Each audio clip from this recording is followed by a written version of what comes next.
News first ಲೈವ್ಗೆ ಸ್ವಾಗತ. ನಾನು ವಿಜಯ್ ವೀರಪ್ಪ. ಮೊದಲಿಗೆ ಹೆಡ್ಲೈನ್ಸ್. ಪ್ರಜ್ವಲ್ ಮೇಲೆ ಮತ್ತೊಂದು ರೇಪ್ ಕೇಸ್. ಓರ್ವ ಸರ್ಕಾರಿ ಮಹಿಳಾ ಅಧಿಕಾರಿಯಿಂದ ಲೈಂಗಿಕವಾಗಿ ದುರ್ಬಳಕೆ ಆರೋಪ. ಸಂತ್ರಸ್ತ ಅಧಿಕಾರಿಯ 161 ಹೇಳಿಕೆ ಆಧರಿಸಿ ಎಫ್ಐಆರ್ ದಾಖಲು.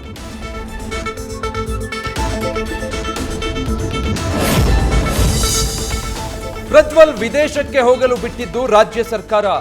ಸಿಬಿಐಗೆ ಕೇಸ್ ಕೊಡಿ, ಸಮಗ್ರ ತನಿಖೆಯಾಗಬೇಕಾಗಿದೆ. ಕಾಂಗ್ರೆಸ್ ಸರ್ಕಾರದ ವಿರುದ್ಧ ಜೋಶಿ ವಾಗ್ದಾಳಿ.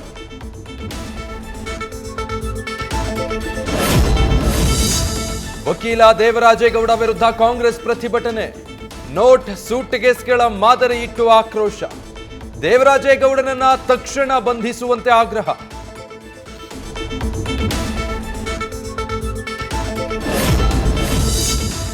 ಅಬಕಾರಿ ನೀತಿ ಹಗರಣದಲ್ಲಿ ಬಂಧನವಾಗಿದ್ದ ದೆಹಲಿ ಸಿಎಂಗೆ ತಾತ್ಕಾಲಿಕ ರಿಲೀಫ್. ಕೇಜ್ರಿವಾಲ್ಗೆ ಮಧ್ಯಂತರ ಜಾಮೀನು ಮಂಜೂರು.